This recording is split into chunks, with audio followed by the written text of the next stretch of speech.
Olá pessoal, tudo bem? Um grande abraço para você ligado no LAC Concursos, o maior site de videoaulas do Brasil, quiçá das Américas. E para desespero da concorrência, Edenilson Moraes está na área e se derrubar é pênalti. E a gente chega com a missão especial de dar prosseguimento ao nosso projeto Magistério Mais Aula de História na Veia, meu nobre. E hoje, olha só, outro livro da hora que eu trago para você. Mais uma indicação fabulosa de leitura que só o tio Ed traz para você aqui no LAC Concursos. Gente, eu estou falando da obra A Manipulação da História no Ensino e nos Meios de Comunicação. Ó, não conta para ninguém, mas esse livro aqui é fantástico. Marc Ferron, historiador da Escola dos Annales, é discípulo de Marc Bloch, viu? O cara que escreveu A História dos Dominados em Todo o Mundo. Um livro fantástico, um livro sensacional para você entender aí o contexto, como é que a história é escrita, como é que é a história oficial, quais são os objetivos da história que as instituições, como o Estado, por exemplo, o que os meios de comunicação fazem, como é que trabalha o rádio, a televisão, a internet. Então esse livro é muito importante. Eu aconselho a leitura de A Manipulação da História no Ensino e nos Meios de Comunicação, de Marc Ferron. Marc Ferron, pessoal, olha ele aí, ó. Este é o Marc Ferron. Marc Ferron é um importante historiador, diretor de estudos da École des Hautes Études, na França, e é o cara que vai fazer o exame da elaboração do discurso histórico.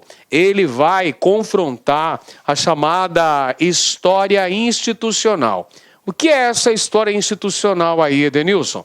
É a história oficial, gente. A história que tem o objetivo, que tem a missão prioritária de promover a glorificação da pátria, alimentando dessa maneira o sentimento de nacionalismo, promovendo a legitimação do Estado e também a legitimação da dominação. Olha só as estratégias que nós temos na manipulação do ensino de história nos meios de comunicação. Olha como que isso funciona, como que é articulada essa estratégia de legitimação do Estado, de glorificação da pátria, de valorização da nação.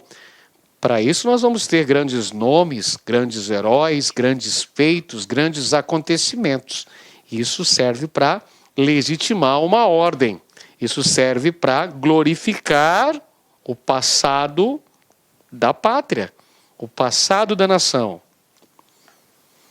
Então é dessa maneira que vai funcionar a manipulação no ensino de história e nos meios de comunicação.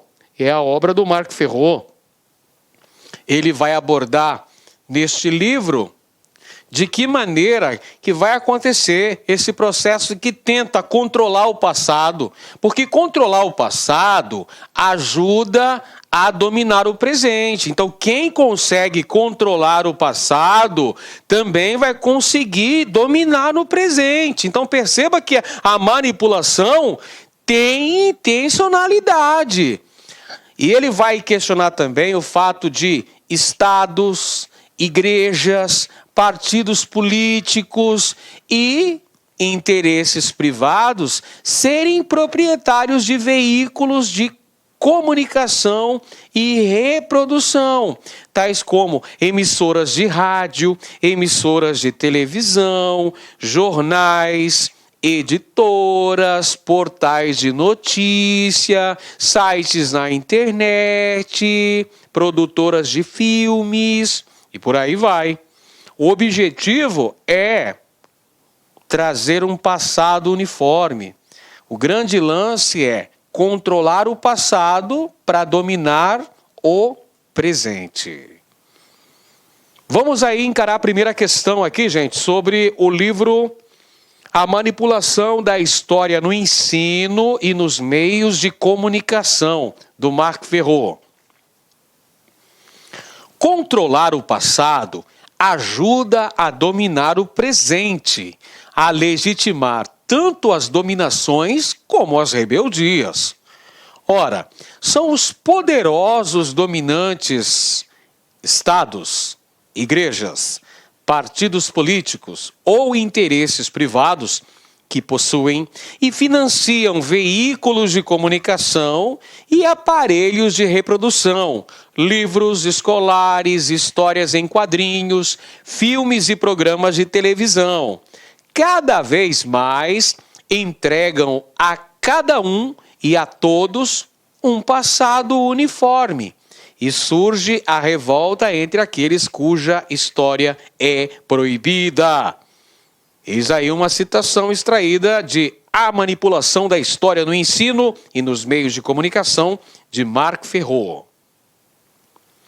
A partir dessa observação, Marc Ferro faz uma análise da elaboração do discurso histórico através de vários países, épocas e regimes, focalizando principalmente, olha só, gente, o enunciado da questão já faz aí meio que uma resenha do trabalho de Marc Ferro nesta obra. O que ele faz? Ele faz uma elaboração do discurso histórico através de vários países, várias épocas e vários regimes políticos, focalizando principalmente o quê? O que é o foco, o que é o objeto de estudo do Marc Ferro nesta obra, A Manipulação da História no Ensino e nos Meios de Comunicação? O foco justamente é a história institucional, ou seja, a história oficial, que de acordo com Marc Ferro, tem a função de glorificar a pátria, de legitimar o Estado e a sua dominação. Vamos buscar o nosso passado de absurdos gloriosos, como diria Renato Russo na música Perfeição.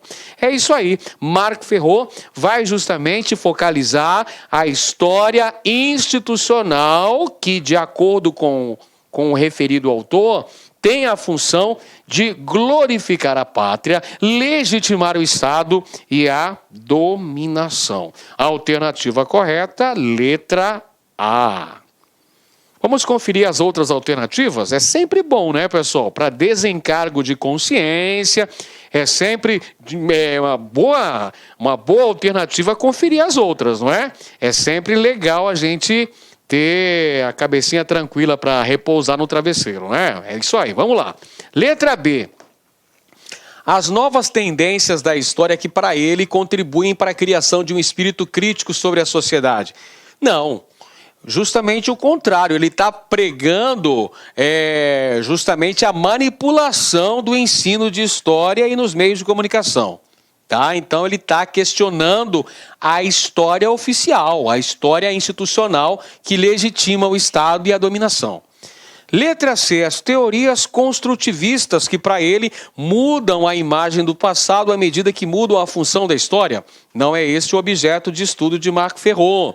A história cultural que para ele coloca o passado das sociedades como alvo do confronto entre culturas e etnias, também não é esse o objetivo não, cara. E letra E, o cotidiano da história que para ele promove uma relação reduzida entre o passado e o presente da sociedade. Não. O que Marc Ferro, meu amigo, o que Marc Ferro está trabalhando é justamente a questão da história oficial, a história construída pelos estados, a história institucional que vem para glorificar a pátria e legitimar o Estado.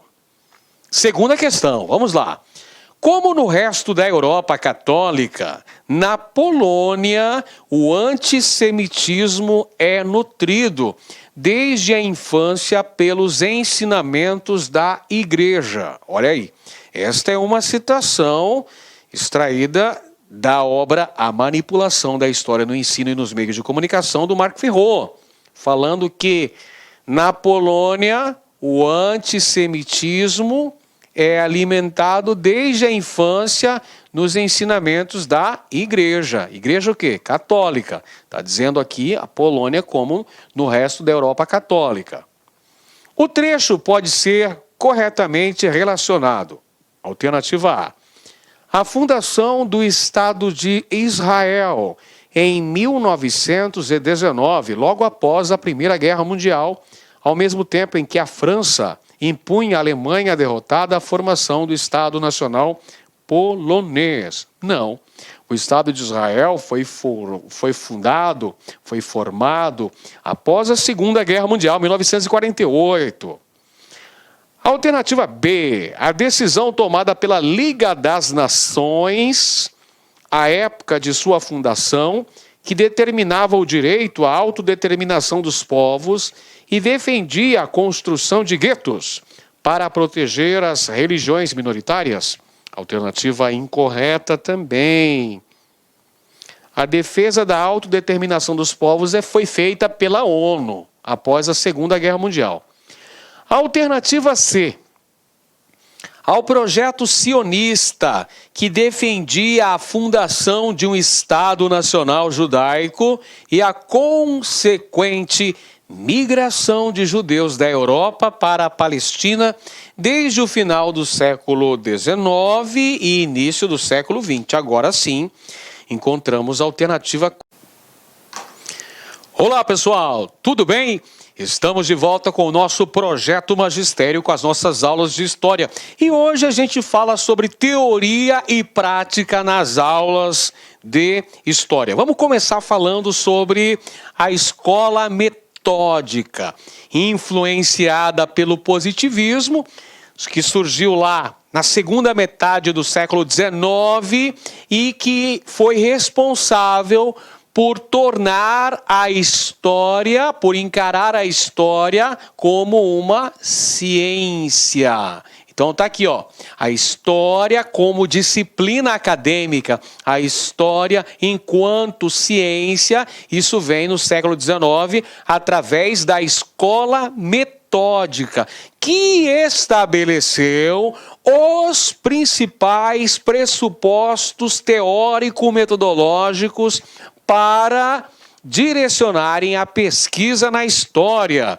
E teve uma grande influência neste contexto a historiografia desenvolvida na Alemanha, nesse momento em que o país se tornava uma grande potência, após a sua unificação, com aquele desenvolvimento econômico, com o crescimento do nacionalismo naquele país. Então a história vai ter um papel importantíssimo na construção do sentido de nação lá na Alemanha. Por isso que a historiografia alemã tem um grande destaque aqui na escola metódica, promovendo a valorização do conceito de nacionalismo.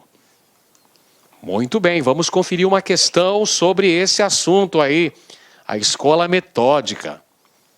A escola metódica se constitui de um conjunto de historiadores fortemente marcados pela derrota na Guerra Franco-Prussiana de 1870 e pela pesquisa histórica alemã, fatores que muito influenciaram o pensamento histórico na França no contexto da Terceira República, entre 1870 e 1940.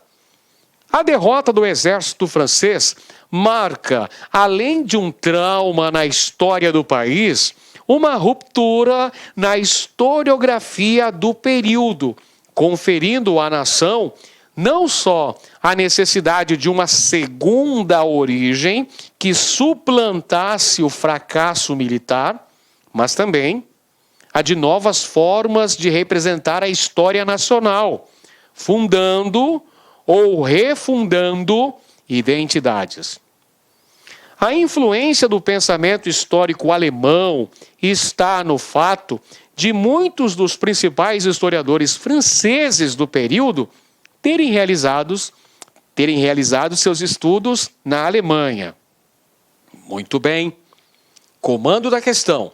O conhecimento histórico e o texto permitem afirmar que os metódicos, alternativa A, romperam com os textos e com os fatos, relacionando o exercício do historiador ao domínio de novas técnicas de pesquisa. Não. A escola metódica vai valorizar o documento, sobretudo o documento oficial, o documento escrito, o documento produzido pelo Estado ou por entidades, como a igreja, por exemplo. Há uma valorização do documento, uma grande valorização do documento. Documento oficial, pessoal. Documento oficial é valorizado. Então a alternativa A está incorreta. Vamos então para a alternativa B. Vamos embora. Defenderam a premissa de que a história tem na Revolução sua motriz, sua força motriz, e nas bases materiais o seu principal fundamento. Bom, essa é a escola marxista que prega isso. Que o motor da história é a luta de classes, é a revolução, são as bases materiais, o materialismo histórico de Marx. Essa é a história marxista, não é a escola metódica. Vamos para a letra C de casa. Desenvolveram uma historiografia voltada para a história nacional, cuja preocupação maior é o ideal de identidade da nação. Vamos valorizar a identidade da nação, os grandes fatos históricos, os grandes feitos, os vultos célebres, grandes generais, grandes reis, grandes comandantes. Isso para tentar construir uma identidade nacional. Sempre de cima para baixo, evidentemente. Correta essa afirmação aqui, ó. Letra C apresenta uma característica da escola metódica. Vamos conferir as outras duas alternativas que ainda nos restam. Letra D. Levantaram documentos oficiais para provar que os acontecimentos se realizam nas esferas coletivas da sociedade. Não é essa a função da escola metódica. Eles vão defender um caráter positivista das grandes lideranças, como eu acabei de citar, grandes generais, grandes oficiais, reis e seus feitos. Então, feitos individuais, não feitos coletivos. Perfeito? E a alternativa E, criticaram seus predecessores pela ausência da imparcialidade na leitura das interpretações escritas que investigaram. No caso, quem vai falar isso aqui, quem vai fazer essa crítica é a Escola dos Análises. Escola dos Análises que vai criticar essa postura. Por quê? Porque a escola metódica vai dizer que o documento fala por si só, que o historiador deve apenas examinar o documento. Já a Escola dos Análises vem para contrariar esta tese. Vai dizer que não. O documento não diz. O documento está cheio de intencionalidades de quem o produziu.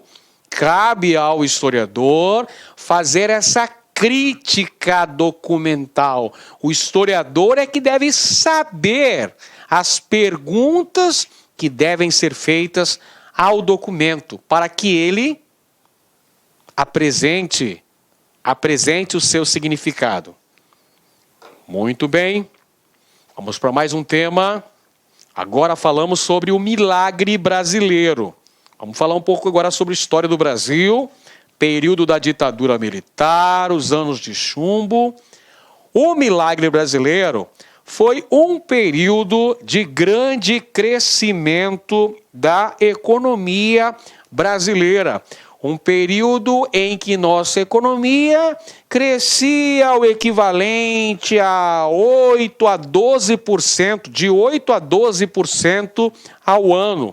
Ou seja, o produto interno bruto do Brasil crescia a olhos vistos, crescia assim, de forma exponencial, um grande crescimento da economia brasileira no período entre os anos de 1968 e 1974, o que fez com que o Brasil chegasse à colocação de 8º principal PIB do mundo, 8ª economia mundial, o Brasil. É dessa fase de crescimento econômico que nós temos também a propaganda ufanista. Ninguém segura este país. Brasil, o país, Brasil potência, o país do futuro. Brasil, ame-o ou deixe-o. Eram alguns dos slogans desse período do milagre econômico. É uma fase que nós vamos ter um grande consumismo, mas esse consumo vai ser feito exclusivamente pela classe média, pessoal. Quem vai usufruir deste crescimento econômico não é a população brasileira como um todo, não é toda a sociedade brasileira, definitivamente não. Só os afortunados é que vão conseguir comprar carro novo, vão conseguir financiar seu imóvel, vão consumir gêneros de primeira necessidade, produtos eletrodomésticos de bens de consumo duráveis, vão poder viajar para Bariloche. Mas, olha, não é a população como um todo, não. A maioria da população vai ficar excluída dos benefícios desse desenvolvimento econômico. Porque esse crescimento econômico que o Brasil verificou nessa época em que nós tivemos o surgimento das grandes lojas de departamento, o surgimento dos shopping centers no Brasil, é a fase do milagre brasileiro. Mas a maioria da população enfrentava situações muito adversas, um arroxo salarial tremendo que sofria a população mais pobre no país. Portanto, esse milagre, que era basicamente sustentado pelo capital estrangeiro, sustentado pelos empréstimos que o Brasil fazia junto aos organismos financeiros internacionais, tais como o FMI, no momento em que o Brasil teve um crescimento significativo de suas exportações agrícolas.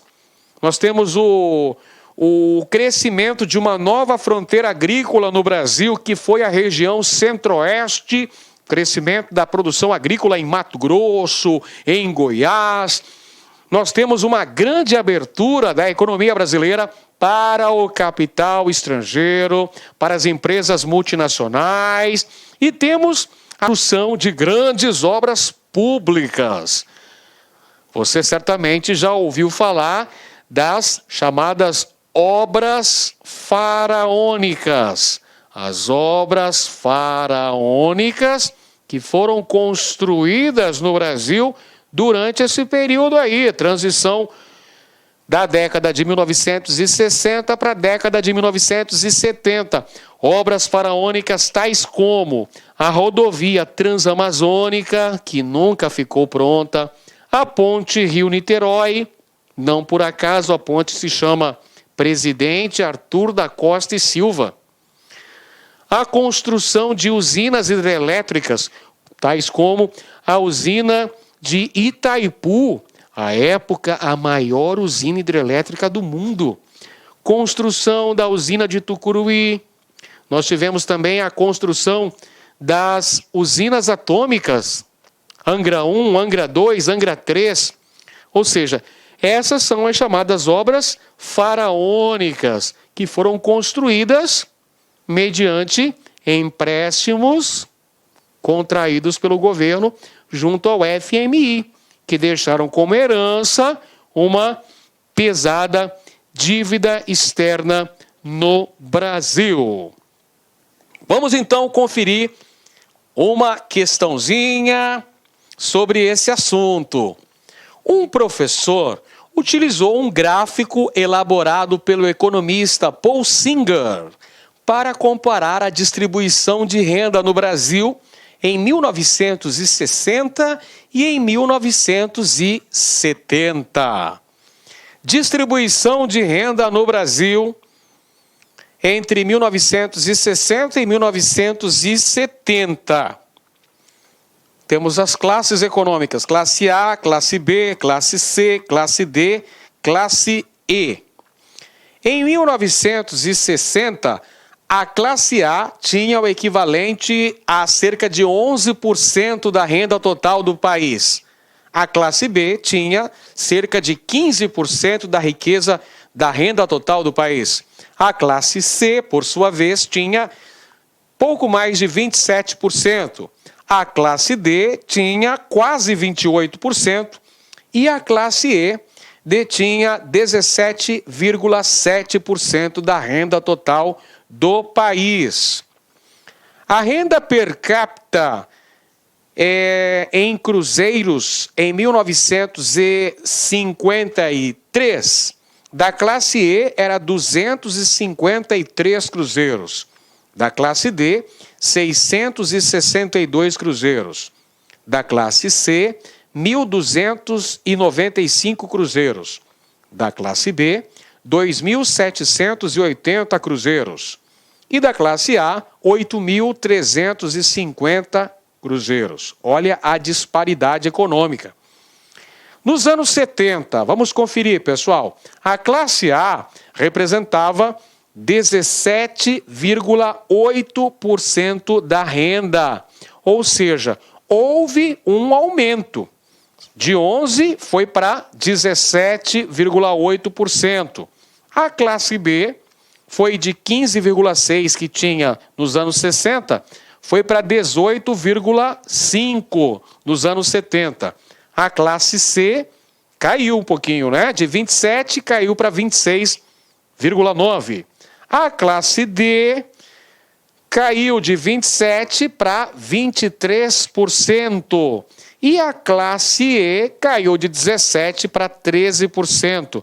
Ou seja, aumentou a concentração da renda no Brasil. Confira aqui a renda per capita. A classe A dobrou a sua renda per capita. De 8.350 foi para 17.700 cruzeiros. Dobrou, mais do que dobrou. Um aumento de 112% na renda per capita da classe A. A classe B. A classe B saiu de 2.780, foi para 4.590. Aumentou 65%. A classe C saiu de 1.295, foi para 1.780, aumentou um pouquinho, 37,5%. A classe D saiu de 662, foi para 768, aumentou menos ainda, né, 16%. E a classe E saiu de 253, foi para 272, quase não andou para frente, né, pessoal? Apenas 7,5%. Observando esse gráfico, observando essa tabela, nós chegamos à conclusão que aconteceu uma concentração de riqueza no Brasil durante o período militar. Aumentou as desigualdades econômicas entre as classes sociais no país. A comparação da renda identificada no gráfico permitiu ao professor discutir com os alunos que durante o regime militar brasileiro, vamos conferir as alternativas. Primeira alternativa, letra A. As condições de vida da população mais pobre melhoraram com o investimento do governo na área de saúde pública? Claro que não. O gráfico já nos dá uma ideia.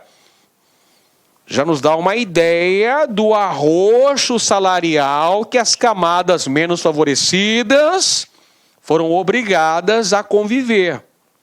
Alternativa B, o crescimento econômico do país gerou a ampliação da renda bruta dos trabalhadores das indústrias nacionais? Não dá para dizer isso, pessoal. Há uma compressão dos salários, há um achatamento dos salários do Brasil. Letra C.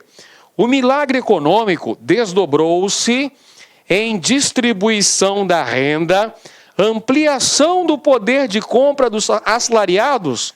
Claro que não, muito pelo contrário, concentração da renda e achatamento, diminuição do poder de compra dos salários dos trabalhadores. Alternativa D, a concentração da renda nacional tornou-se mais intensa, acentuando no país as desigualdades sociais. Agora sim, chegamos à alternativa correta. Foi isso que o gráfico nos falou. E a alternativa E, os gastos públicos foram contidos para distribuir à população pobre e miserável renda nacional. Claro que não, muito pelo contrário. Beleza, vamos em frente.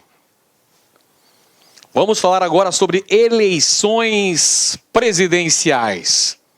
A Constituição de 1946 estabelecia eleições diretas. Clique lá.